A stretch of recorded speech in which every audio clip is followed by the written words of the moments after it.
I think we should get to the next caller, who is Kenji in Gainesville. Oh, hey, can you hear me? Yeah, we can hear you great. Hey, Kenji. Okay, yeah. Sorry, I'm kind of nervous. This is my first time ever calling in. I've listened to you guys for a while, though. You're awesome. Thank you. Thanks.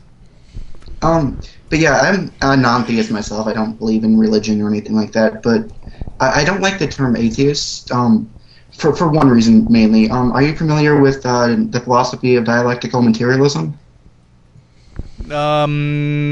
Operate under the assumption that we don't remember it. Okay, right. And basically, okay, sorry. It says, there's a thesis, there's an antithesis, and together they make a synthesis. Basically, someone puts forth an argument, whatever it is, and I guess in this case it would be the existence of a god, and then someone else comes up with an antithesis, there is no god, and together they kind of, go forward, and it both legitimize the other. The religious side, they give legitimacy to the atheists in that they're always opposing them, and there's the same thing conversely with the atheists obviously opposing religion. Now the problem I see with that is atheism then is actually granting some legitimacy to religion because it's opposing it. Now, in what way? I mean, if you have a guy who says we never landed on the moon, and you have another guy who said yes we did, does that legitimize the idea? I mean, does a contradiction automatically make one side credible? Well, no, but what I'm talking more about is, at the same time, I don't believe in God. I don't believe in Santa Claus. Mm-hmm. I wouldn't call myself an Santa Clausist because I think the idea of Santa Claus is so absurd. You're making a good point. You're making a similar point that Sam Harris made in a speech. I think was it the Atheist Alliance International? It was some major convention. It was either American Atheists, their annual thing, or one of the big conventions. He came out and made essentially the same point that you did, that we don't have a word for people who don't believe in fairies, right? Mm-hmm. We don't have a word for people who don't believe in Santa Claus. You don't say you're an Santa Clausist, right?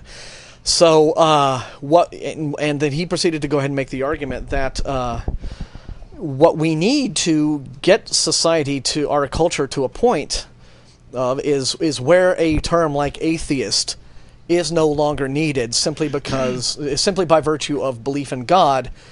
But people coming to this realization that it's really no more sensible than belief in Santa Claus or fairies or pixies, and so and he I think made a similar point to that, which you're making, which is to say that the mere fact that atheism exists as a philosophical position, that the label is even there, tends to give at least a certain degree of validity, not validity in terms of, maybe these theists have something going on, but it is taking the position of theism more seriously than it deserves to be taken. Right. Like, if somebody says, well, I believe in fairies, and there goes one now, right? You wouldn't take that person seriously enough to, mount huge arguments about, well, here's why you're wrong about the fairies.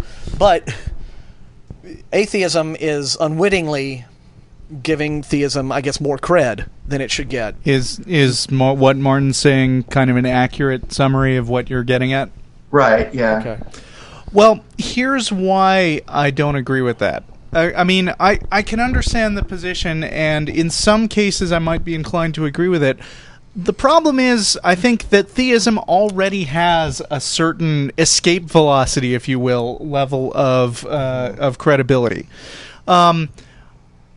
When you have like 85% of the country, or 80%, or whatever it is, declaring themselves Christians, in a sense, you don't need atheism to lend them credibility. I mean, there's a certain mentality of the same thing that your mother told you for dealing with bullies, which is ignore them and they'll go away. But they don't go away. I mean, I've got a story right here that I brought today about something happening in Kentucky. And, I mean, this is just an example of the kind of thing that we see on the show every single week. Yeah. Where a judge said that Kentucky can't legislate dependence on God. it says, the article says, it is one thing to trust in God, but quite another to be ordered to rely on protection from above during national emergencies, a judge has ruled. Franklin Circuit Judge Thomas Wingate said in Wednesday's decision that references to a dependence on Almighty God in the law that created the Kentucky Office of Homeland Security is akin to establishing a religion. Now, when you have states all over the place, and even the United States government passing laws that mandate some kind of acknowledgement of a supreme being, then you're beyond the realm of fairies. I mean, it's true that we don't believe in God, but we do believe in theists, and our main concern here is being able to basically get along in a society that is 85% theist. And for the most part, I like theists fine. I get along with people I meet, and I even get into conversations like, oh, I do this, funny TV show about being an atheist. And they're like, huh, that's interesting. And then sometimes we have a discussion about it, and we don't wind up agreeing, but we don't wind up fighting each other. Those people aren't a problem. The people who are a problem are the people in Kentucky who are passing these laws. Or the people on the Texas State Board of Education. Who are mandating that my kid has to respectfully observe prayer in his school. That's the problem. And I think that to believe that if you ignore that kind of thing and it'll go away is a little bit naive. Just in my humble opinion. Yeah, see, because Sam Harris, ironically, in one of his earlier books, made a point that I think tends to refute the point that he was trying to make in that speech that I just discussed, which is that in theists, or even in really, really devout Christians, for example, what you have is a person who, on the one hand, if you were to tell him something really nutty, like, hey, if you drink Mountain Dew, you'll turn invisible, or if you walk around with a terrier on your head, you'll be cured of headaches, right? You make claims like that to them, and they'll be as skeptical as you or I or anybody else, right? I'd like to see that, right?